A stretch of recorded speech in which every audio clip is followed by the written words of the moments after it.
Thank you, Kate. Welcome, Sean. Thank you for having us. Pleasure. Some of you will have seen Lisa Holdsworth, our chair, and Georgina Roughhead, her agent, talking a few weeks ago about the relationship between a TV writer and her agent.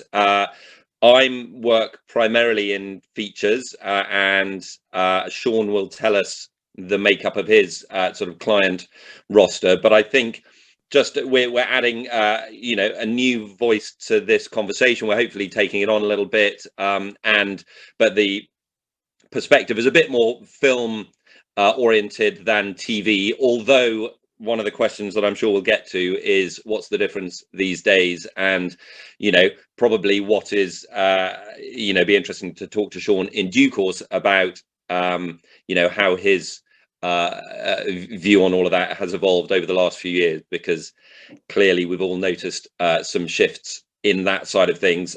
Sean, just by way of backstory, can you please tell us how you became an agent, particularly given that I think at an early stage you were on the other side of the fence, as it were?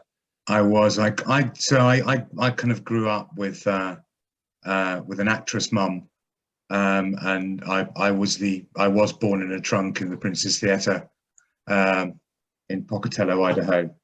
I grew up in it and was an actor as a kid, and then actually being a jobbing actor, as I was in my kind of early 20s, I ended up painting and decorating my agent's office, and she was about to go on maternity leave, and asked if I fancied, because I did quite a good job, if I fancied maybe in between work and auditions, sort of help out in the office while she was away. And I very, very quickly discovered that one, I obviously could speak to actors and relate to the paranoia of not working and when is your agent going to phone. And even more importantly, I really related to being able to pay my bills on time.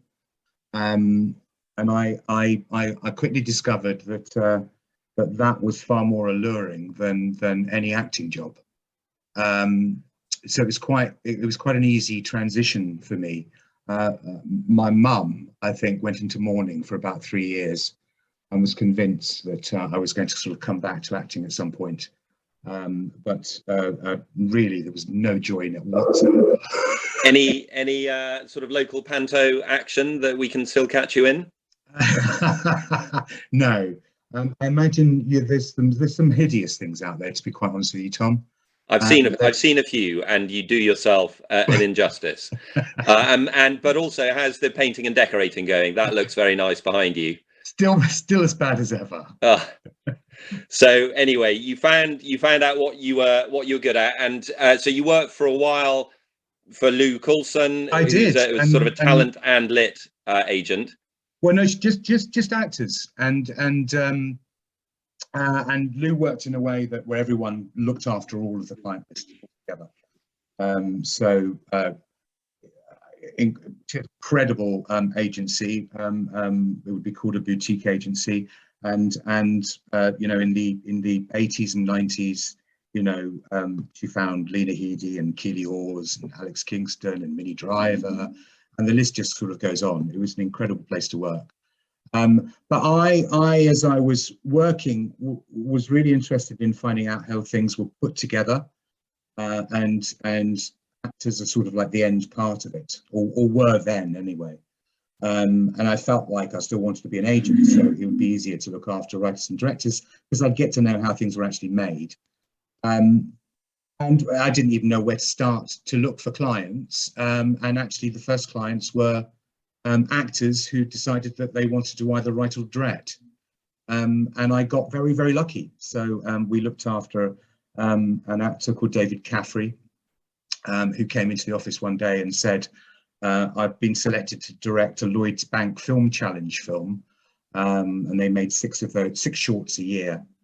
And I just went, I'll look after you. I know exactly what to do. I had not a clue. But I kind of figured that it was exactly like actors. You just phone different people. So you just phone producers and say, I look after this fabulous director and you need to meet them. And it was a time of the industry that was slightly flush, or more than flush, the film industry with money.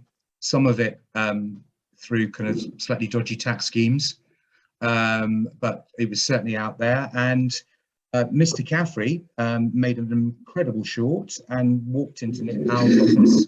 First meeting I ever got him, and Nick offered him the film. And 4 months later, he was prepping it and shooting it. So I kind of thought, this is just so easy. And I was very, very lucky in that Lou, as a boss, said, look, you're going to have to look after the actors. Don't rush into taking on clients. You know, take your time, choose who you like and who you want. And so I'd spent a year before I went back to the next Lloyds Bank Film Challenge and sat and watched the 6 shorts, picked my favourite, found that the director was in the room, and went up to him and signed him. And I was lucky again because that was David Mackenzie. So I got a lucky start. And then some of the actors were doing short films, and I'd go and see the short films. And if they were good, I'd try and hustle, see if the director or the writer had representation. And it sort of built out from there. And then you met me and it all came grinding to a halt. Exactly. So just firstly, can I just ask, there are still some people with their mics on, and there's some sort of strange monster noises coming on in the background. Could I ask you all just to double check that you got your microphones off, please? Don't want to lose Sean in the mix. Just by way of background, Sean and I met through, just very quickly, I used to work in as a development exec at Fine Line Features in London in 2001. And part of my job was to meet all the agents and to, you know, read their clients and read their scripts. And they, anyway, I was writing at the time. They shut down the London office, gave us all a few months severance pay. I got in touch with Sean, who I had found, you know, kind of normal, which actually I have to say I was impressed with the vast majority of the agents I met. You know, they were all in it for the right reasons, loved their clients' work, their writing, were very passionate about advocating for it.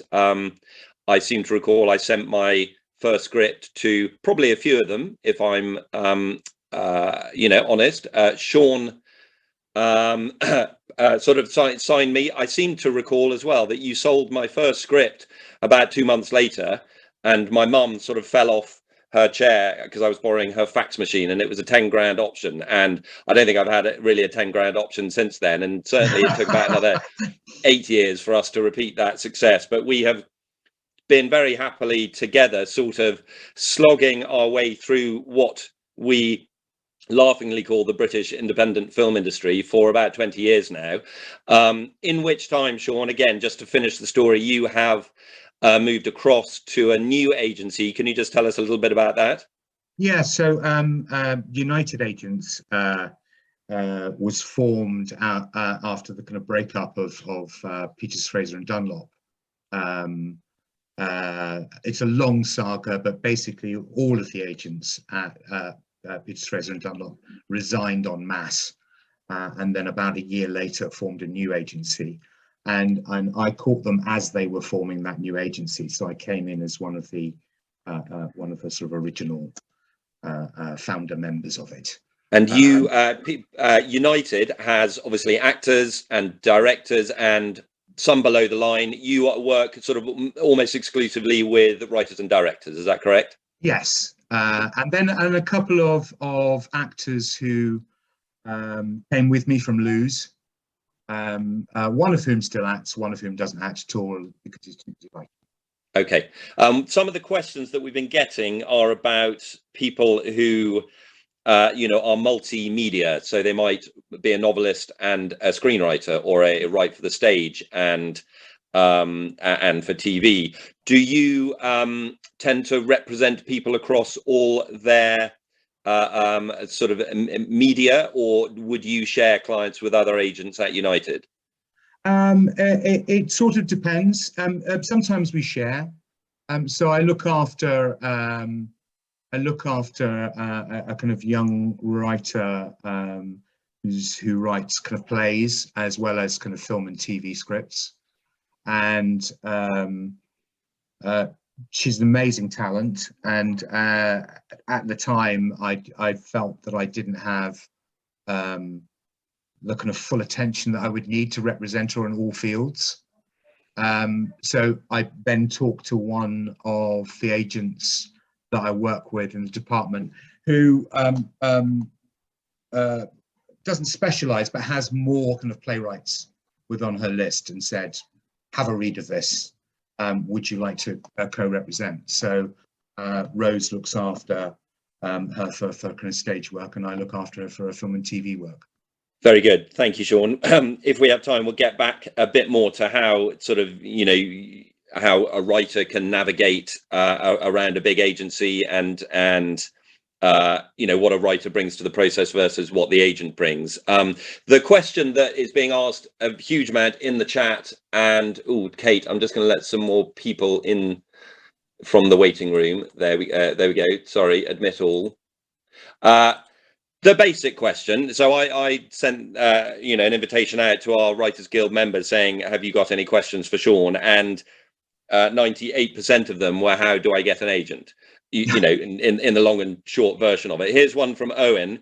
I'm a successful unrepresented writer and I'm finding it almost impossible to get agents to take me seriously. What am I doing wrong? And how can I show what I'm capable of? And there are a few questions like that in the chat already. Can you tell us what your process is, what the United Agents process is? I'll note just before we go on that I did look on the United Agents website for guidelines, and they have submission guidelines, but for books, not for film and TV. Can I ask what your answer to that question would be right now? Well, it's up to every different agent in the way that they sign their clients, and everyone has a sort of different policy and a different way of working, to be honest with you. I think probably because I didn't train as a literary agent at a literary agency, I didn't know that there were any kind of set ways of doing anything, and no one was ever going to kind of like write to me initially for representation. So I read anything that came to me, and I still kind of do when I'm looking to take on people. I have to say I do go through periods where either I feel just overwhelmed. You go through periods as an agent, like any human being, do you know what I mean, where you think you can sell absolutely everything, and sometimes where you think you just have a bad week and you think, why am I doing this? And when you have a bad week like that, do you think I need new clients or I need fewer clients? I need fewer clients sometimes, or I need new clients. But sometimes you just think, I just need to pause and get things. I mean, now is a great time, with everything that everyone's been through at the moment and the last 18 months. I decided right away from the beginning that I was not going to be taking anyone on at all until I was back behind my desk in the office with an industry that I kind of understood how it was working and wasn't in total panic. Are we there? Are we there yet? No, not yet. Right. No, not at all. But every agent, as I said, has a different way of working. Some people will only look at material through recommendation. So a producer might phone them, or a casting director, or an actor, or another agent might say, look, I can't look after this person, but I think they're really good. Would you take a look at their material? That's kind of like how it's done, and everyone has good times and bad times. The problem is that there's no way of knowing that. You can't navigate that. You might get agent on a good day, you might get agent on a shitty day. Of course. So just in terms of the advice to the very specific questions that we've been getting from our members. And speaking for United, which, Yeah. you know, I spend a bit of time on their website, all the agents' email addresses are up there, I believe. And so there isn't a sort of a front door to the entire agency. That's correct. Yeah. And so writers might either cherry pick or carpet bomb the entire agencies with inquiry emails. Is that fair to say? That's exactly it. Now you've got to remember that we will all check. So in our department, someone will say, "Has everyone got this email?" So we know if this has been carpet bombed or targeted.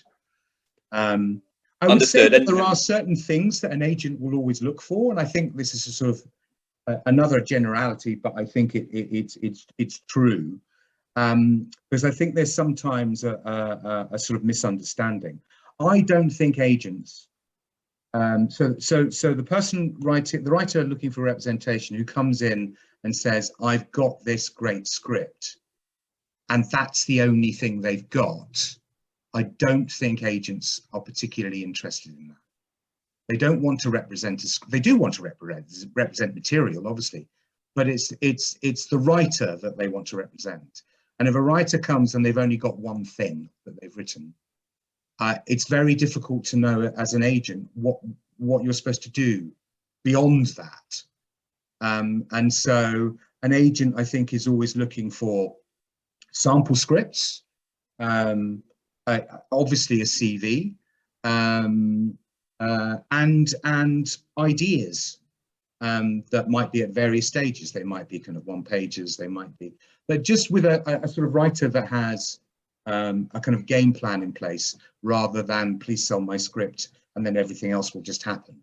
Because it won't.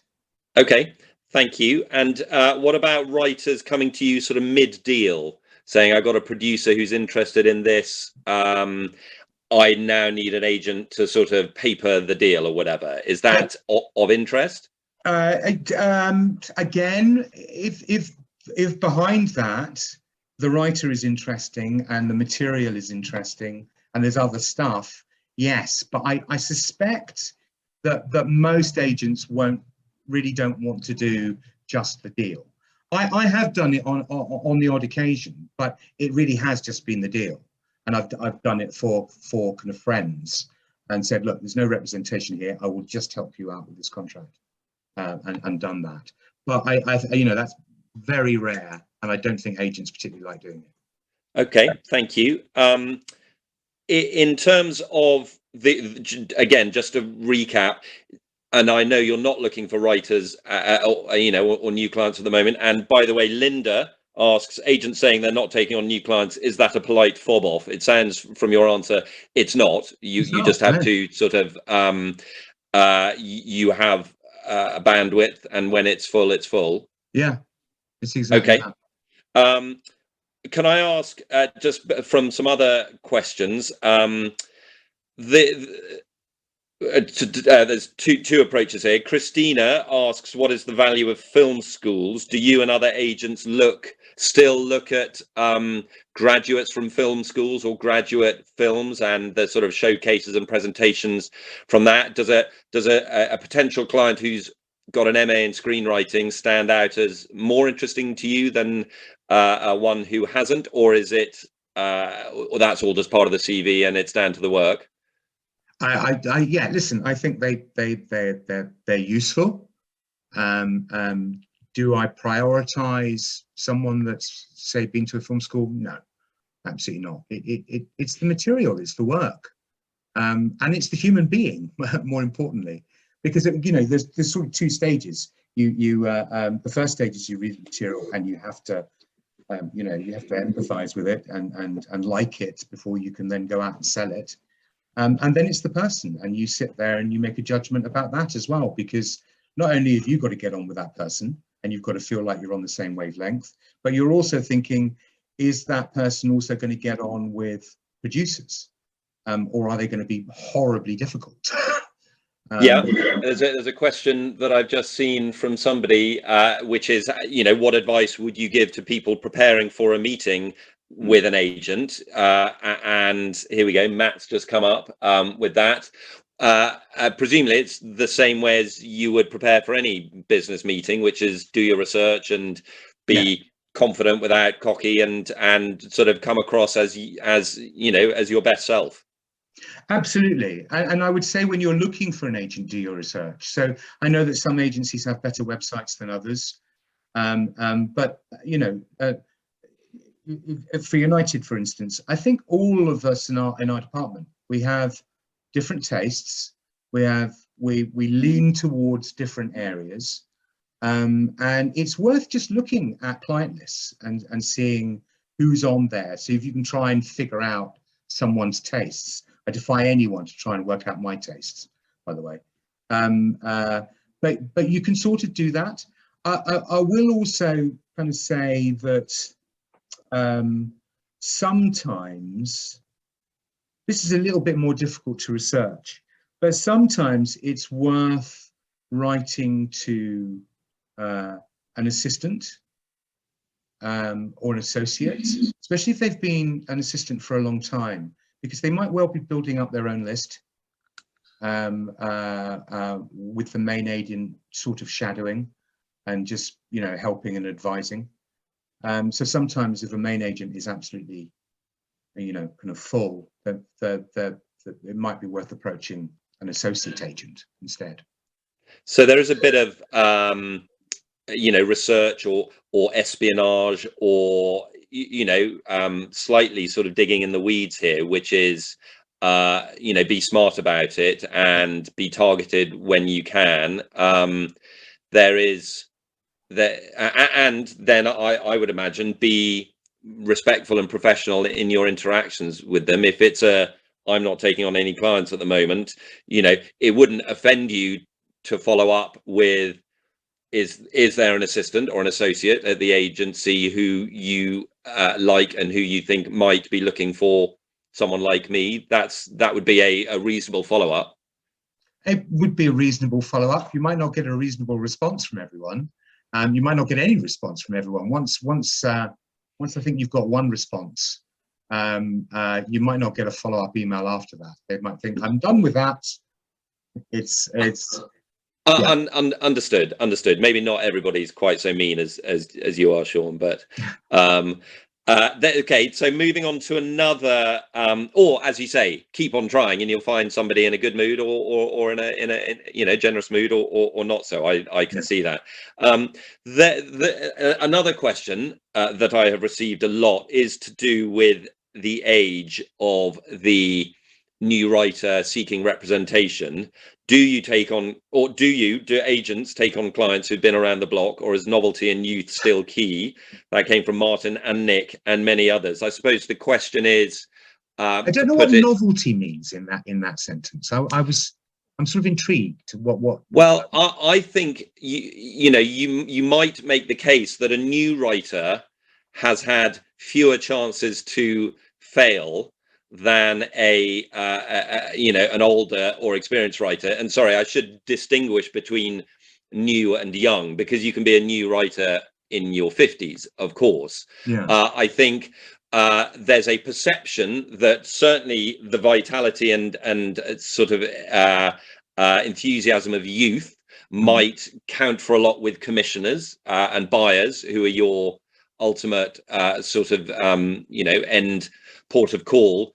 And also that there is that chance that they could be brilliant, whereas I suppose an older writer has a harder time, might have to sell themselves in a different way, to say, you haven't heard of me for the last 30 years and this is why, but now you need to listen to me. I'm just wondering if you've got any examples of clients that you've taken on recently who have not been in their 20s, and how can you give us sort of some I guess advice, and also some optimism that it's not, you know, it's not ageist in the way that acting is, you know, famously ageist. I think it's schizophrenic, is what it is. I think that you've got to remember that the bigger companies with shareholders, panic. And so you get waves of kind of like panic, and everyone kind of follows that panic. But also at the same time, you have to realize that this is a continuous profession that changes. The development execs are not in their 50s. They're younger. The studio heads sometimes are younger. And I think it's just human nature that you tend to kind of be drawn to people that are similar to you. And I think what's sort of fantastic at the moment is that that's all being broken up.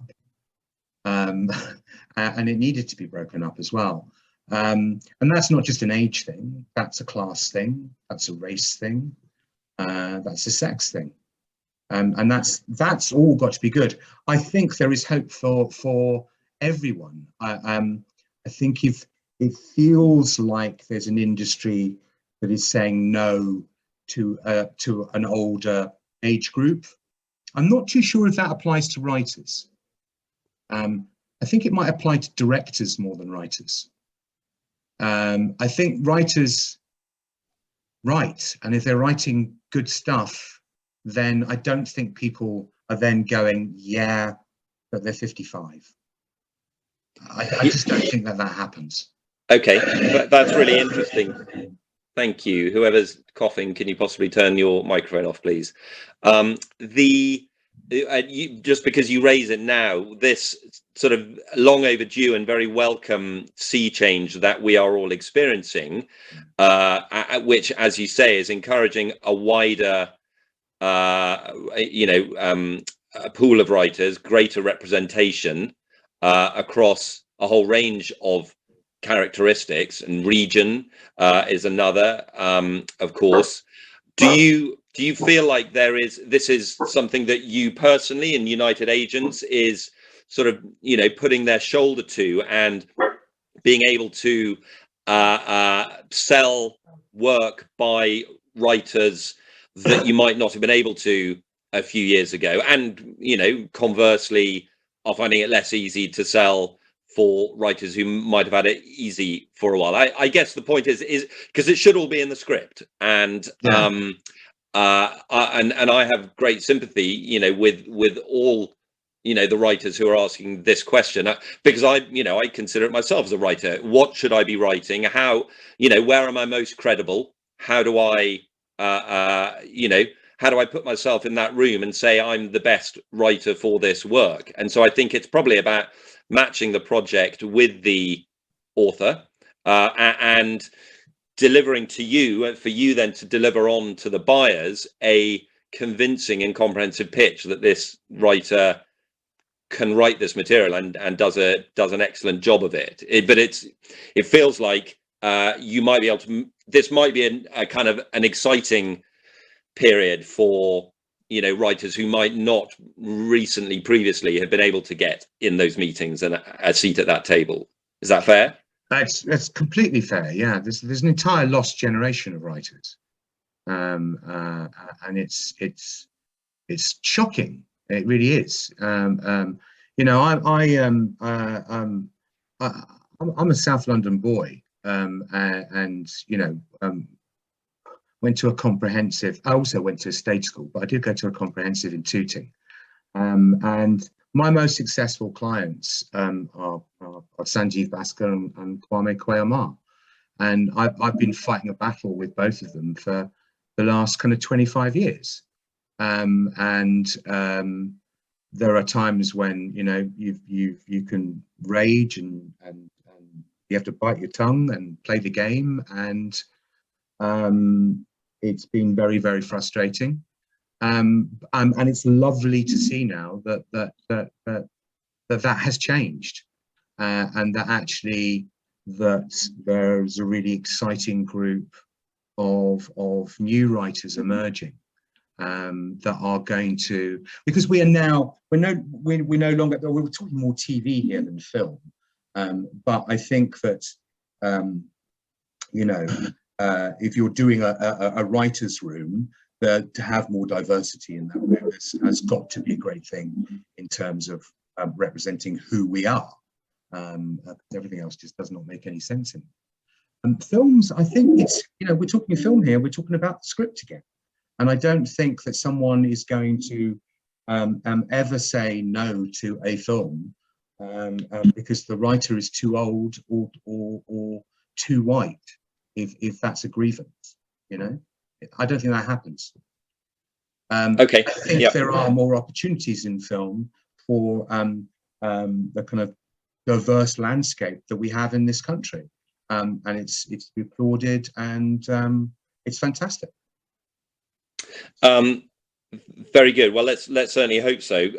Just to come on to a few more questions about how you work with your writers then once you have signed them. Can I ask, do you and asking for a friend, do you prefer writers who stick to one genre and develop excellent skills within that, or might write, for example, a snowboarding romantic comedy one day and a Afghan minefield thriller the next, or is the church broad enough to accommodate all? The church is broad enough to accommodate all. Is the answer to that. I think the most important thing is finding your voice.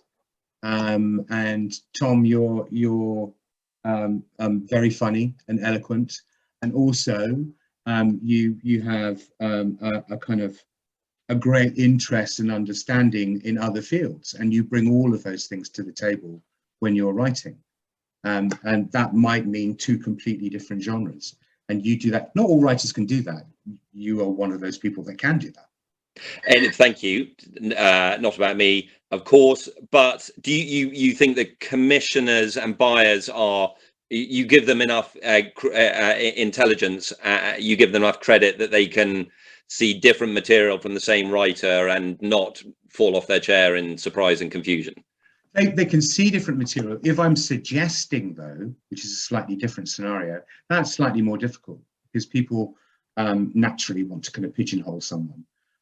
So, if you're writing a kind of a war drama and people only know you from, say, Chalet Girl, suggesting you as the writer of a kind of a drama rather than a rom-com, they're going to have to be kind of educated in what you do, which takes time. I get that.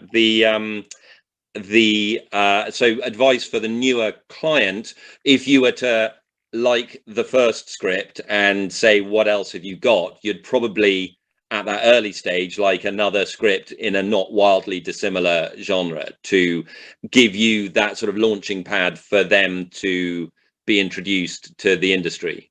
Yeah, I mean, I think in this day and age, it can't just be film. I think that would be the road to ruin. I think you have to kind of broaden out. I think in television, where there is a lot more kind of producers asking for writers for various projects, they are a little bit more myopic. They if it's a crime drama, you need to send them a crime sample. So it is important to have some kind of contrasting work if that's the space you want to move into. But you can't have write a kind of serious drama and then wonder why no one will meet you for the comedy.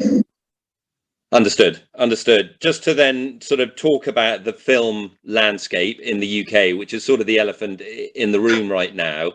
We're talking about this industry as if it still exists and is still a sort of a viable career path for our writers, and all of our members who are on this call will sort of identify as feature film writers to some extent. As we emerge from the pandemic, as Netflix and the SVOD sort of continue to jump in on that space, can I ask what success you're having with feature film clients? Are there growth sectors, or is it really just low budget, and then if you're lucky, you go to LA to have a proper career. I don't think there's ever been. I mean, there have been little growths and spurts, but I remember reading the kind of Powell and Pressburger kind of biography, and was rather relieved to find them moaning at the state of the British film industry. So it has always been thus, I think, more than anything else. It's change more than anything else.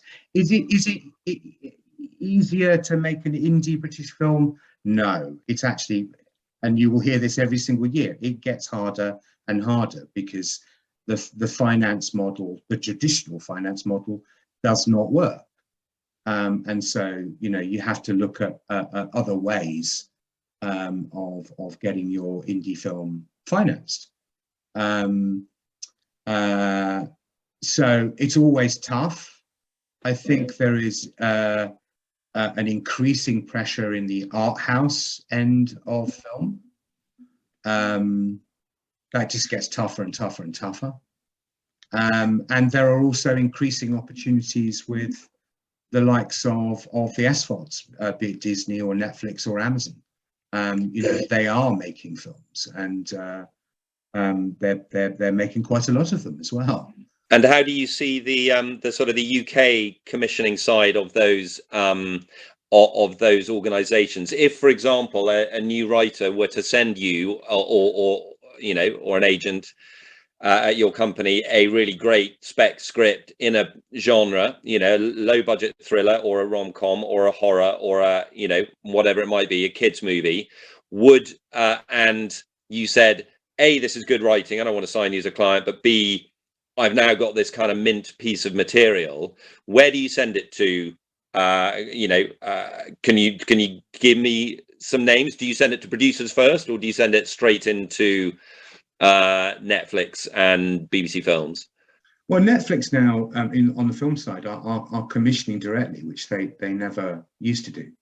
If they liked something, it would also have to be passed over to the States to get any kind of further action going on it. But now they are commissioning and that they are making, and don't have to go off to the States to make stuff. So that's good. So you can go to them directly if you wanted to.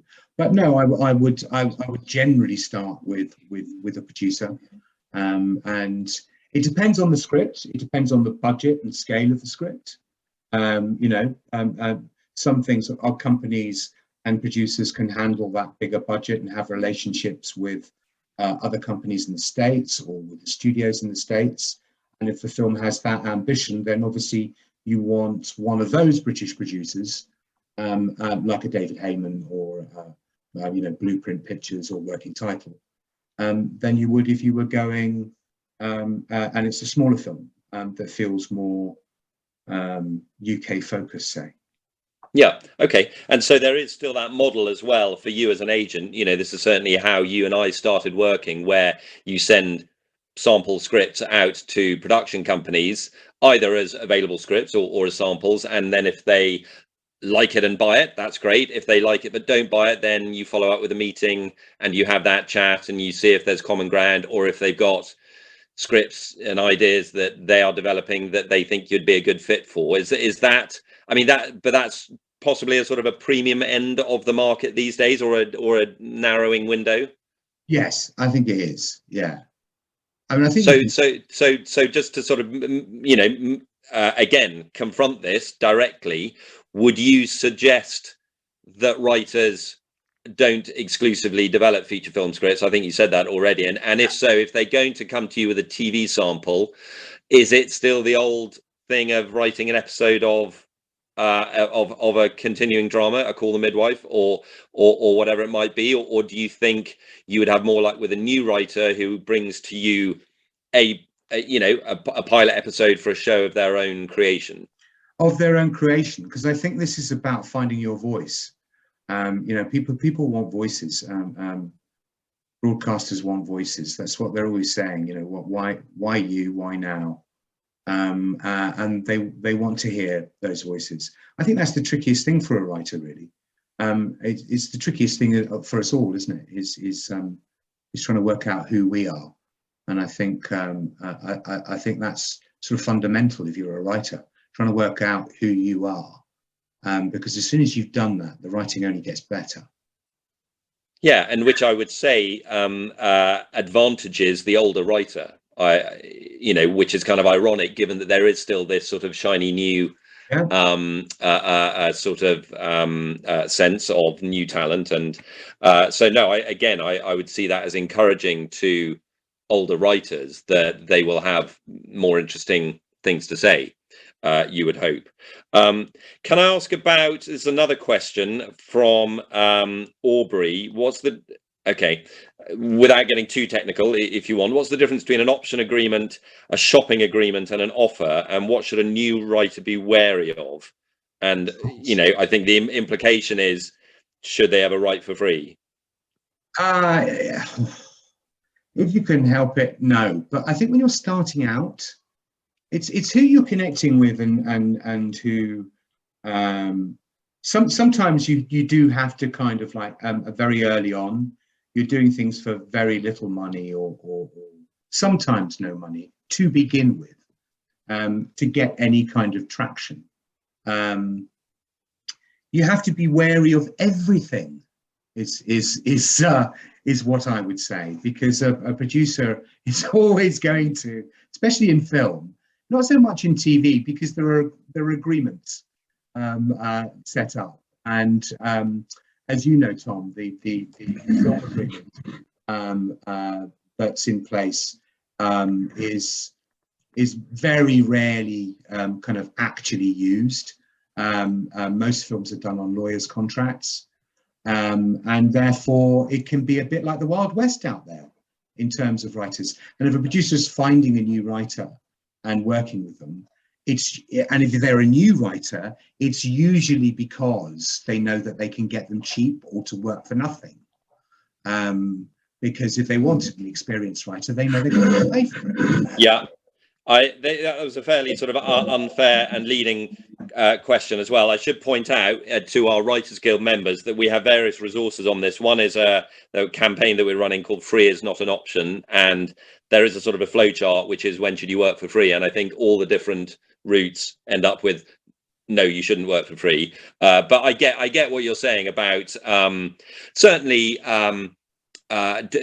you need to do the proof of concept, and you need to show that you want this job and that you have thought through it, and that give them confidence to pay you to actually do the whole thing. Should also say there's recently been the publication of a template option agreement by the Writers Guild. That's on our resources, and this magnificent 1998 pact film writing agreement that I think is based on the 1972 pact film writing agreement that we're still dealing with is in the stages of being renegotiated by the Guild with pact. But again, I think we're all finding that every contract is different.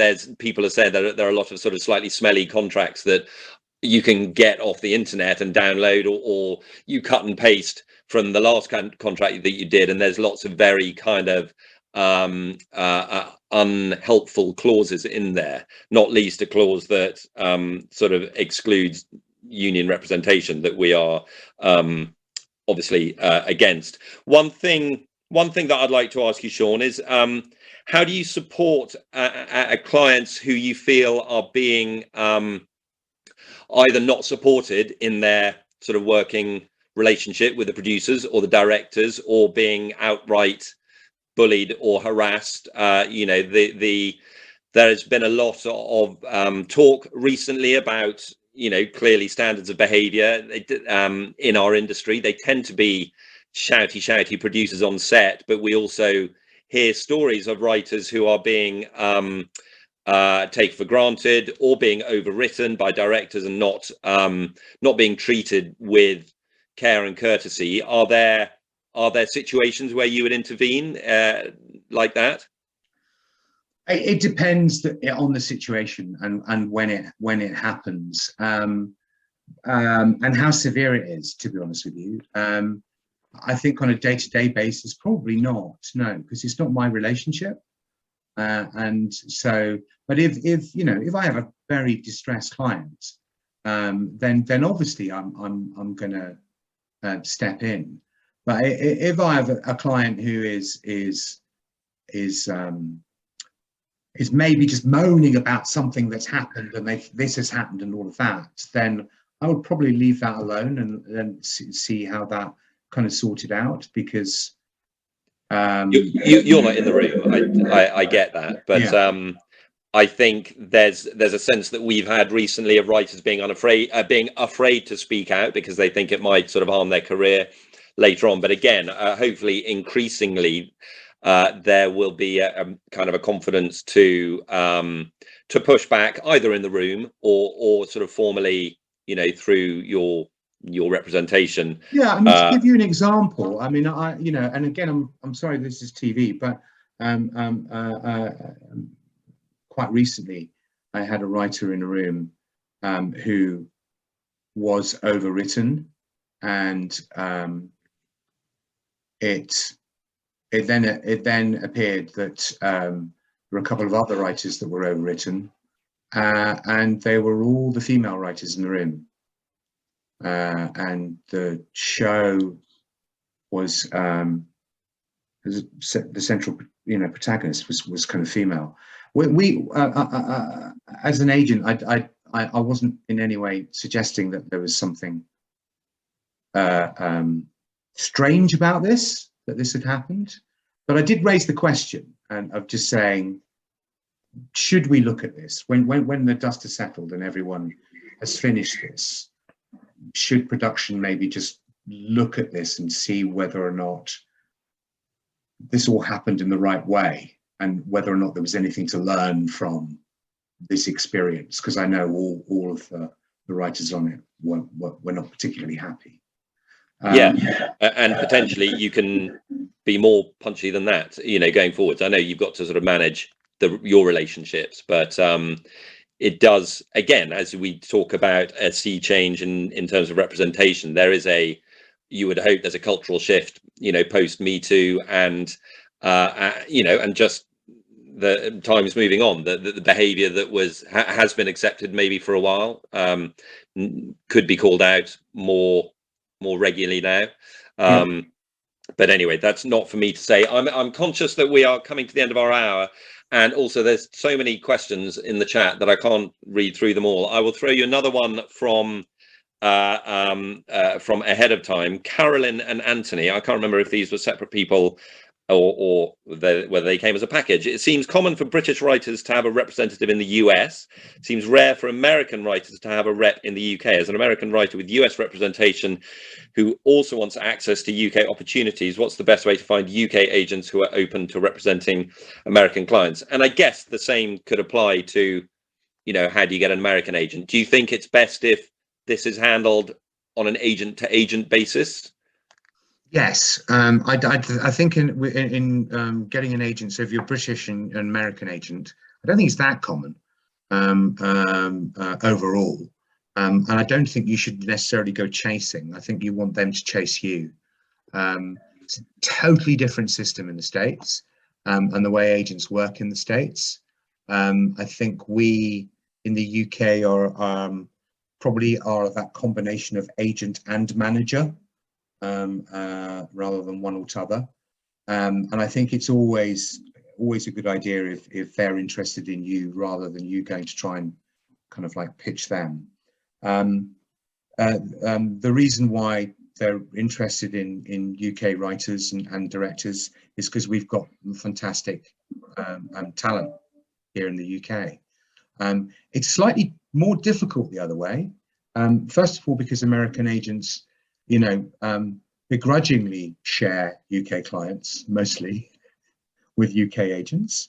They really don't like splitting commission. So they're not that keen at going the other way necessarily.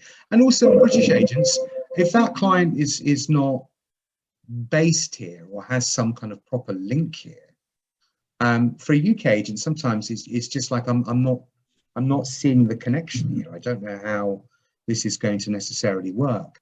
This all might slightly change now that we're in a Zoom age. But certainly, you know, I had a British client who was living in LA on a UK show, and I could tell every time I talked to the UK producer of just how nervous they were, simply because they couldn't say to that writer, "I need to see you tomorrow for coffee." They just didn't trust the fact that they had to speak to each other on the phone. Now we have Zoom, maybe that goes away.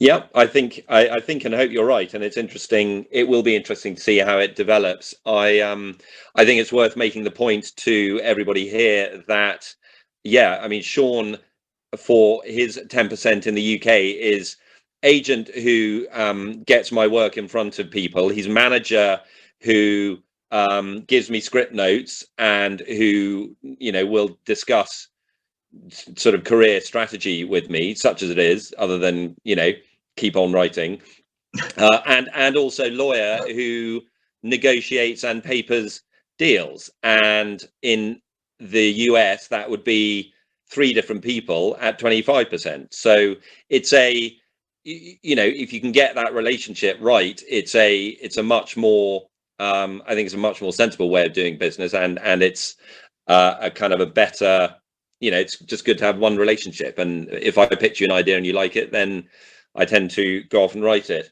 I'm afraid I'm going to have to draw this to a close. I think what I've seen, I don't know if you've noticed this, Sean, there's been a great networking jamboree going on in the chat room during the call. We've obviously sent everybody to sleep, and they've decided to go off and set up their own Facebook group. And so they are sharing details, and I think that they're going to all connect after this, which of course is a wonderful dividend from this. I'm sorry I don't have time to take any more questions, but I think I covered most of the ones that were sent in advance.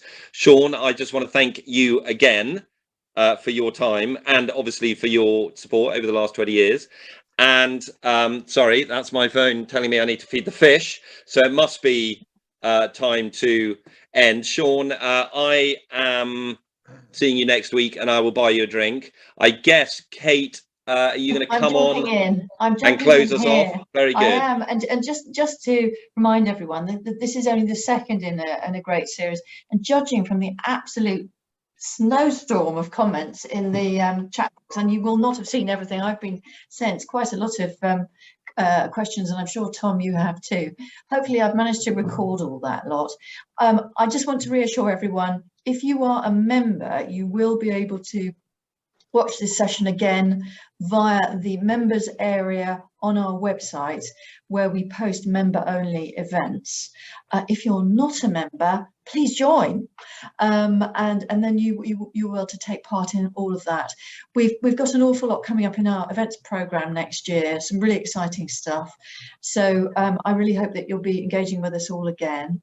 But for now, thank you all, and if you're interested in joining us, just drop me a line at kate@writersguild.org.uk. I will put that into the chat box very quickly for you all, or just get in touch with us via our website.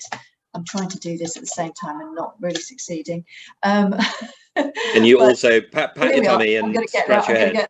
I'm going to get there. Here we are. Very good. Well, thank you, Kate, and thank you, everybody. And thank you, Sean. And thanks, I guess let's duck out. This fish won't feed itself. No, good name for a screenplay. Thank you both so much. That's really great stuff in there. Merry Christmas, everybody. Stay safe and well. Sean, catch up next week. Okay. Lovely. Thank you all then. Bye bye, everybody. Cheers, everyone. Bye bye. Bye bye. Thank you. Bye bye. Bye bye.